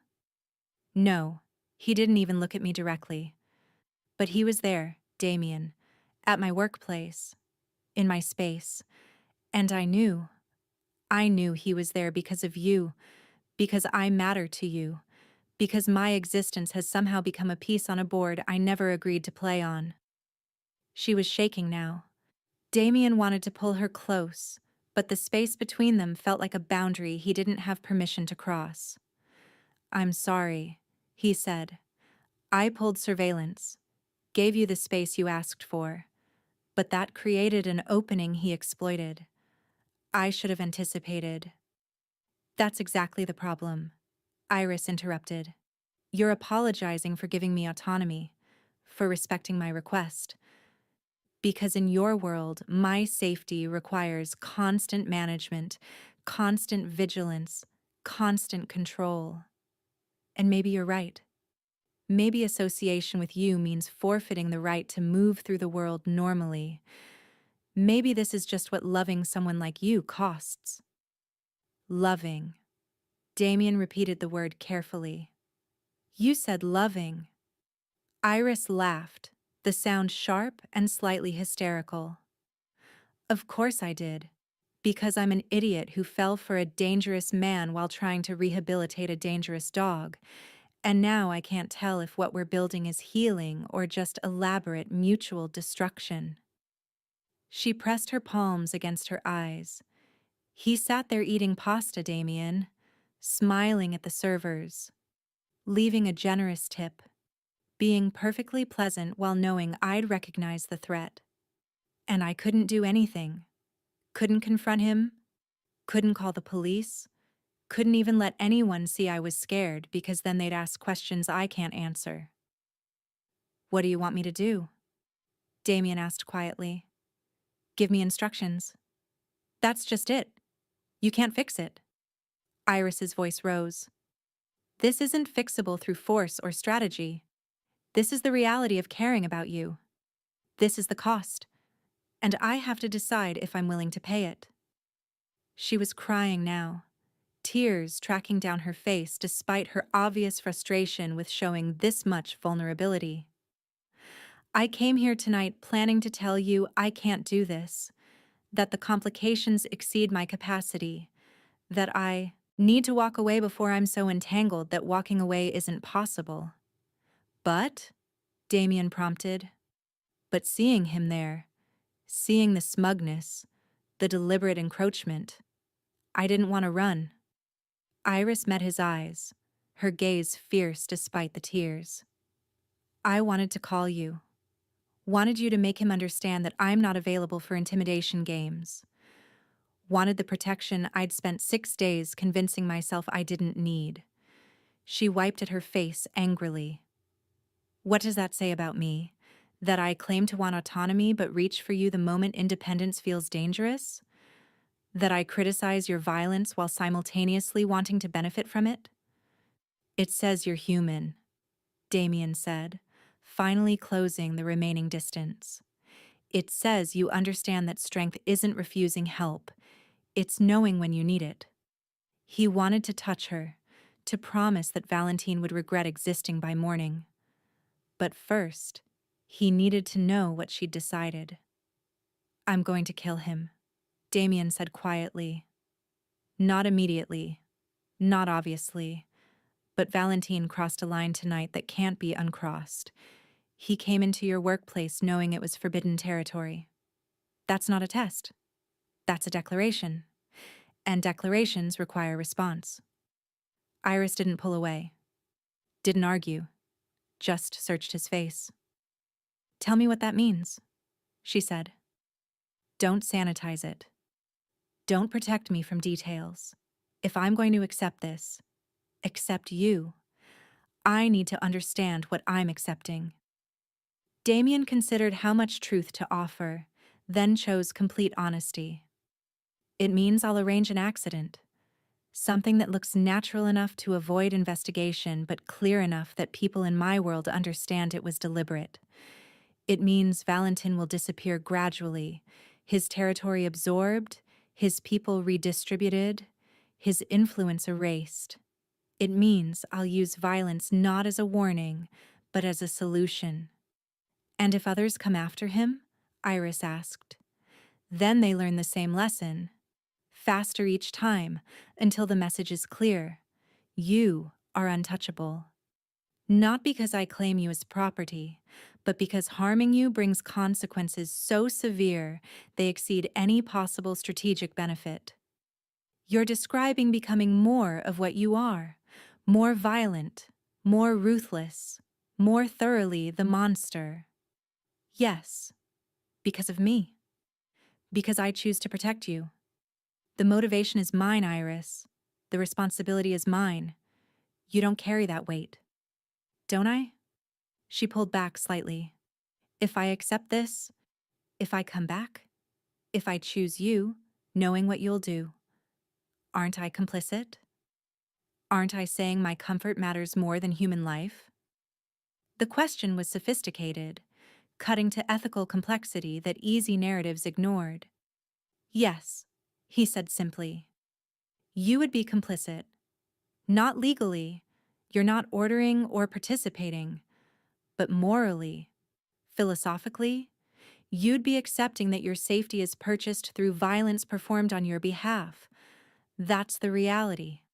That's what choosing me actually means.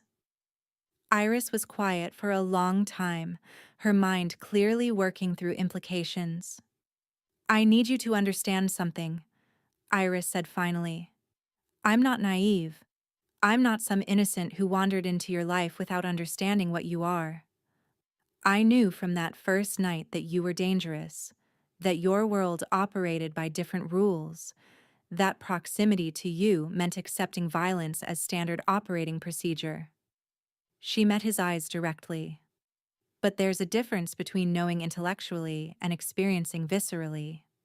Between understandings, you're capable of killing and watching you choose to kill. And I need to know. I need you to be completely honest with me. Are you doing this because it's necessary or because it's easy? Because violence is the only tool you trust?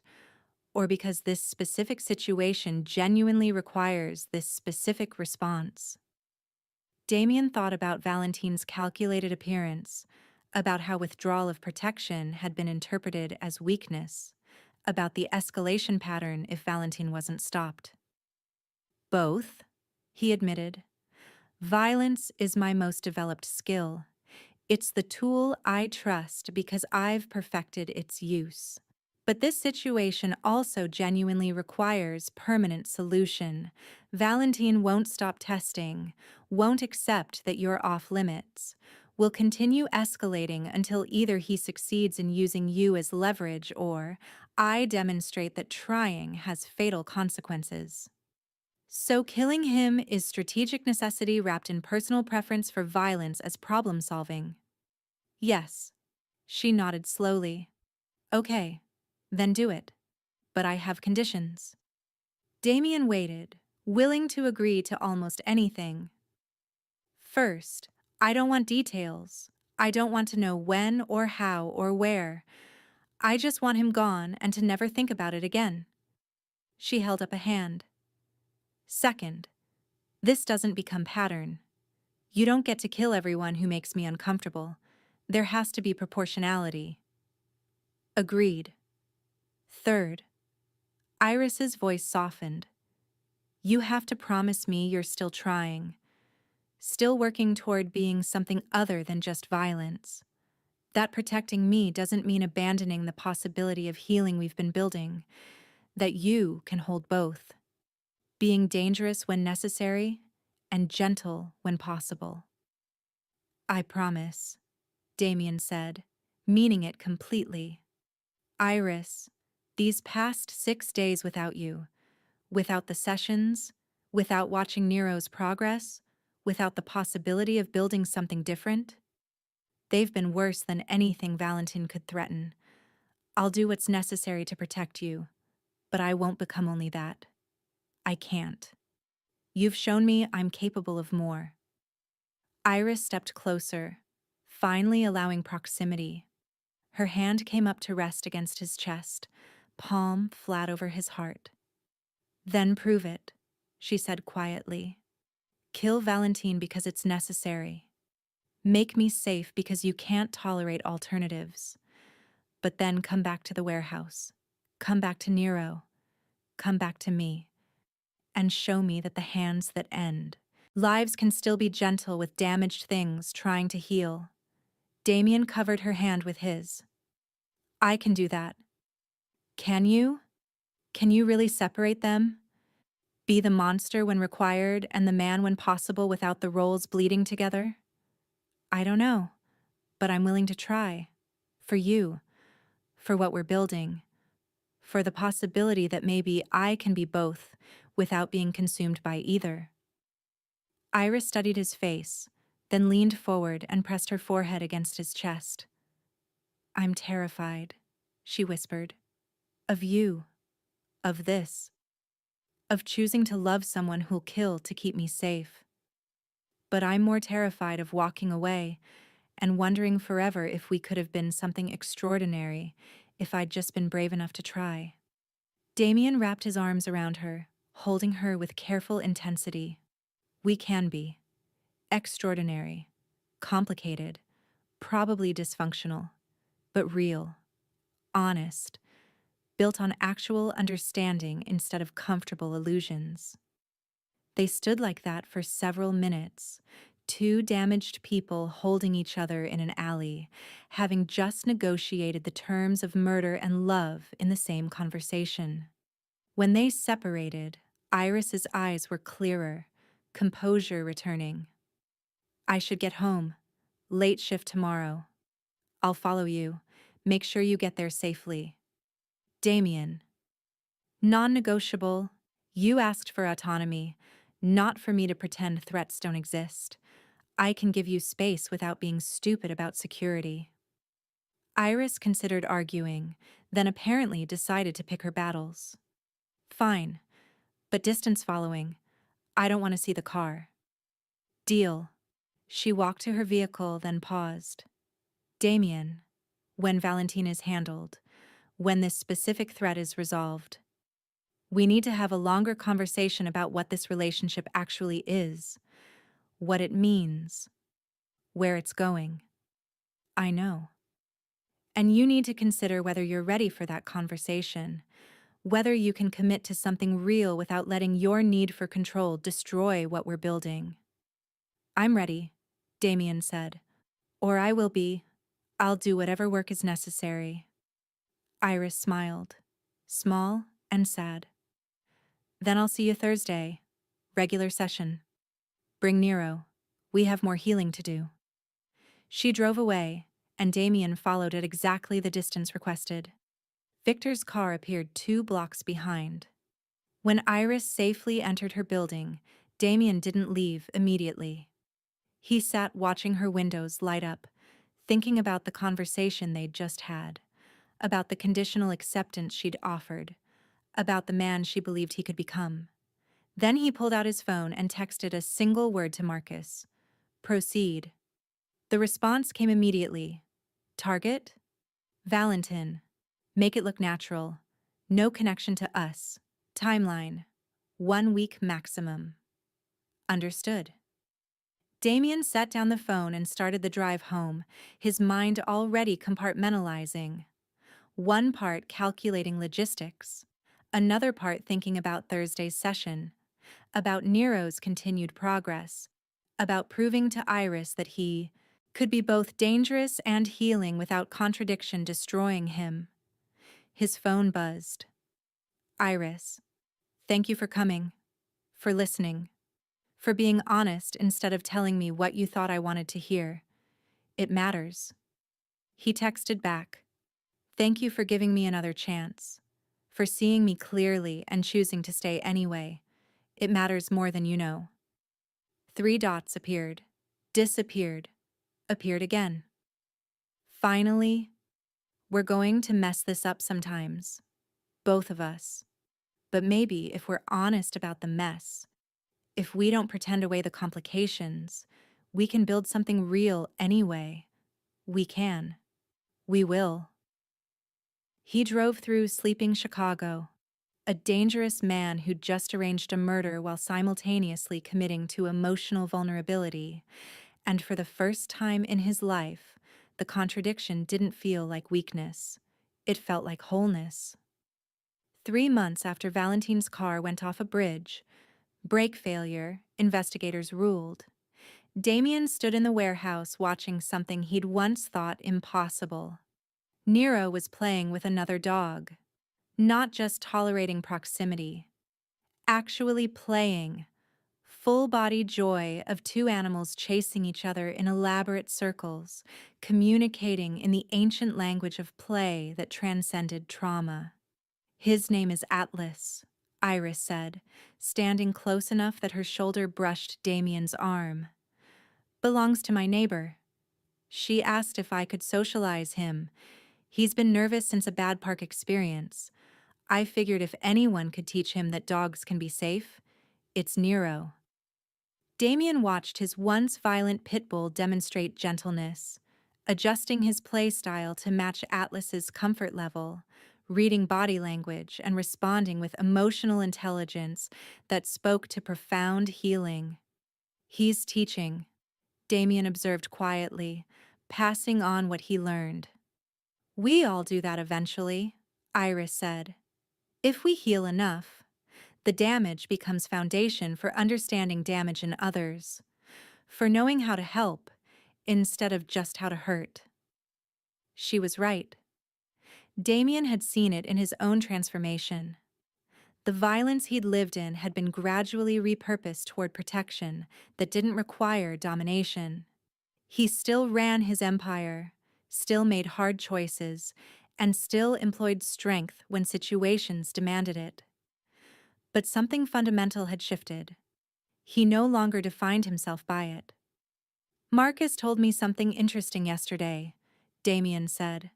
Said the organization runs smoother now than when I was micromanaging through intimidation. Said people are more loyal when protected rather than just controlled. Turns out fear isn't the most effective long-term strategy. Iris said with gentle teasing. You knew. From the beginning. Damien turned to look at her. Not careful assessment, but open observation of someone who'd earned the right to see and be seen. You looked at Nero and saw past the violence to the damage. Then you looked at me, the same way.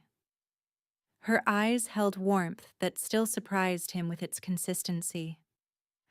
I saw 2 survivors pretending to be monsters because monsters don't get hurt. But you were never really monsters, just scared things that learned to bite first. Damien thought about the boy he'd been, hiding in closets, promising himself he'd become strong enough that fear would be something he caused rather than felt. He'd kept that promise, had built strength through violence. But he'd also learned that strength had other expressions, that power could protect without crushing, that being dangerous and being safe weren't contradictions. I have something for you, Iris said, reaching into her bag. She pulled out a frame containing a photograph Damien didn't remember being taken. The image showed all 3 of them, Damien sitting cross-legged, Nero sprawled across his lap, Iris beside them with her hand on the dog's head. All 3 were smiling, genuine expressions of contentment the camera had captured. When did you take this? Damien asked, studying the photograph with something close to wonder.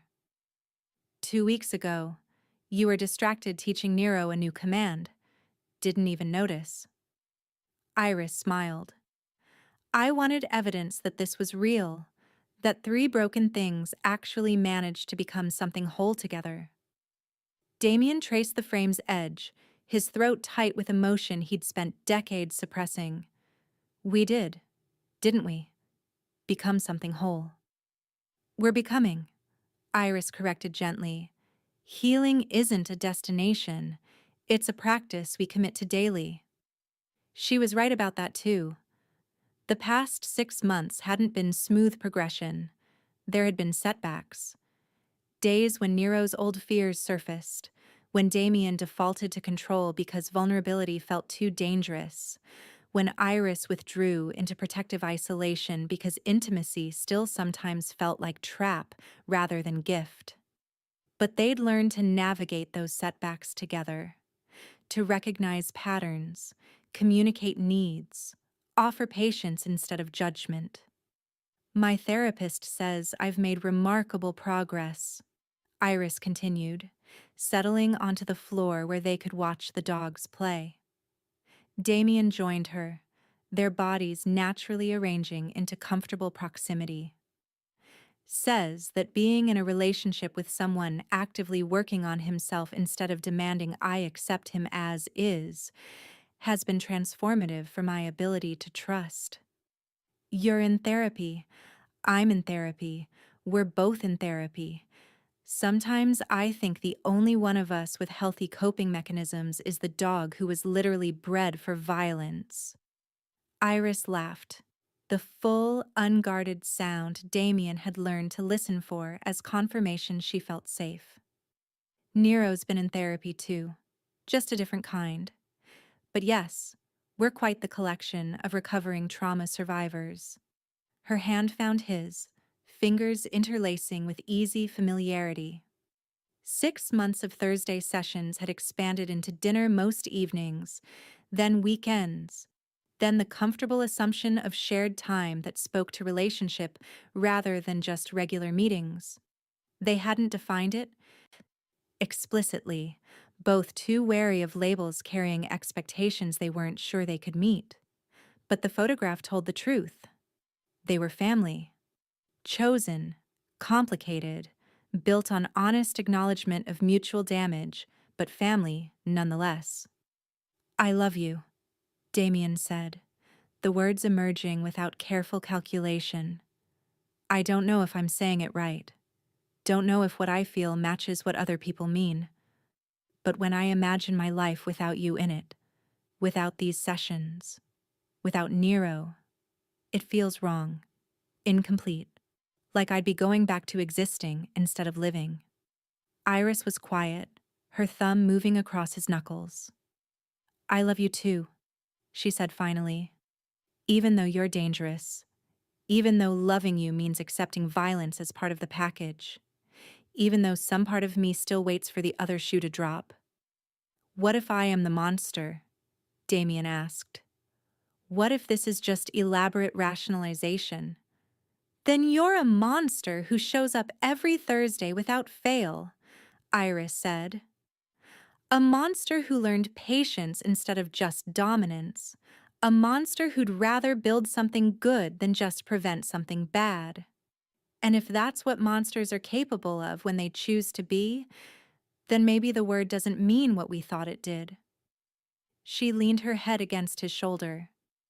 Besides, I'm not exactly innocent either. I chose you knowing what you are, knowing what you do. That makes me complicit. We're both morally compromised, but we're compromised together, which somehow feels less lonely. Nero bounded over, Atlas following with enthusiastic clumsiness. Both animals collapsed in a heap at their feet, panting and happy and completely unconcerned with complex ethical discussions. They don't care about our moral ambiguity, Damien observed. That's all any of us really want, Iris said. Someone who shows up. Who stays when things get complicated? Who doesn't run when they see the damage underneath? She sat up, turning to face him directly. Damien, I need to ask you something, and I need you to answer honestly, not strategically. His chest tightened reflexively, but he nodded, committing. Do you ever regret it? Saving Nero? Meeting me? Building this life that's so different from what you had before?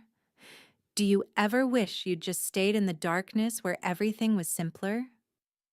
Damien thought about the question seriously, examining his motivations with careful analysis. The past 6 months had been complicated. Navigating relationship dynamics, managing therapy sessions that excavated painful memories, balancing empire management with emotional availability.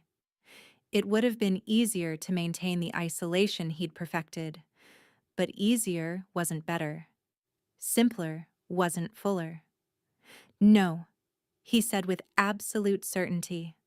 I don't regret any of it. This is harder, more complicated. Requires vulnerability I'm still learning to tolerate. But it's real, Iris. For the first time in my life, I'm living instead of just surviving. I'm building instead of just maintaining. I'm connecting instead of just controlling. That's worth the difficulty. Iris's eyes shimmered with tears she didn't bother hiding. Good, because I don't regret it either.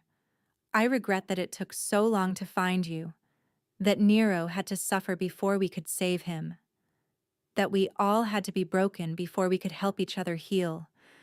But I don't regret the choosing, the staying, the building something beautiful from damaged pieces. She kissed him then, a gentle press of lips that communicated care more than passion, connection more than desire. When they separated, both dogs were watching with intense focus animals brought to human behavior they found confusing but accepted as pack dynamics. I think they're judging us, Damien said. Probably, but they're also happy we're happy. Iris stood, offering her hand. Come on, I want to try something new today. She led him to the center where afternoon sunlight created a natural spotlight. From her bag, she produced 3 tennis balls, worn from months of use. You, me, and both dogs, she explained. We're going to play together. No structure, no training goals.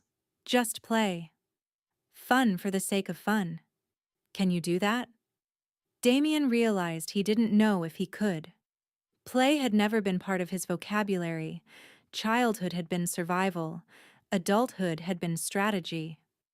The concept of doing something purely for enjoyment felt foreign, but Iris was watching with patient encouragement, and Nero was already bouncing with anticipation. So Damien took the tennis ball and threw it with less force than his strength allowed, making it catchable. Nero took off after it with Atlas following, and suddenly they were all moving, throwing balls, chasing dogs, laughing at clumsy catches and exuberant retrievals. Damien found himself running, actually running, pursuing Nero, who'd stolen a ball and was playing keep away with deliberate playfulness. When Nero finally let himself be caught, dropping the ball at Damien's feet with a play bow that invited more, Damien felt something crack open in his chest. Not breaking, opening, making space for uncomplicated happiness he'd thought was reserved for other people. "You're smiling," Iris observed, breathless from chasing Atlas. "Really smiling, not the careful version you use in public, the real thing." "It feels strange," Damien admitted. "Good strange, like using muscles that have atrophied from disuse." "Then we'll exercise them more," Iris said, "until smiling feels as natural as the careful control, until joy is accessible instead of just theoretically possible." They played until the dogs were exhausted and the humans were laughing. Later, as they packed up, Damien pulled Iris close one more time. "Thank you," he said quietly, "for seeing past what I was to what I could be. For being patient while I learned. For not running when running would have been smarter. Thank you for proving that broken things can be gentle," Iris replied. "That violence and healing can exist in the same person without contradiction destroying them. That family can be built from choice instead of just obligation." She looked down at Nero, then up at Damien. "We did something impossible, you know. We took 3 damaged survivors and built something healthy. Something sustainable. Something worth protecting." "We did," Damien agreed. "And we'll keep doing it. Every Thursday. Every day. For as long as it takes and then longer." As they walked out into golden afternoon light, Nero between them and Atlas following on his leash, Damien thought about how far they'd come. From that first chaotic night when a violent dog had charged a quiet waitress and somehow found safety instead of fear. From careful early sessions when trust was theoretical rather than tangible. From the complications of discovering that protection required darkness. But darkness didn't have to define everything. They were a family now. Unconventional, complicated, built on foundations most people would consider questionable. But real, honest, sustained by commitment to showing up even when it was hard, to choosing healing even when violence was easier, to believing that damaged things could still create beauty if given space and patience and love. The sun painted Chicago in shades of amber and rose, and somewhere in that beautiful, complicated city, 3 broken things walked together toward whatever came next, knowing they'd face it as family. And that was worth every difficulty, every complication, and every moment of vulnerability that healing required. Sometimes, the bravest thing we can do is ask for help from the most unexpected places. A traumatized dog taught a dangerous man that strength and gentleness aren't opposites. A quiet waitress showed them both that healing requires vulnerability more than perfection. And together, they proved that family isn't about being undamaged. It's about choosing to face damage together instead of suffering alone. If you enjoyed this story, let me know in the comments where you're watching from. And remember, we're all carrying damage from something. The question isn't whether we're broken, but what we choose to build from the pieces. Like, subscribe, and share if this story moved you. Until next time, keep choosing healing, even when violence feels easier, especially then.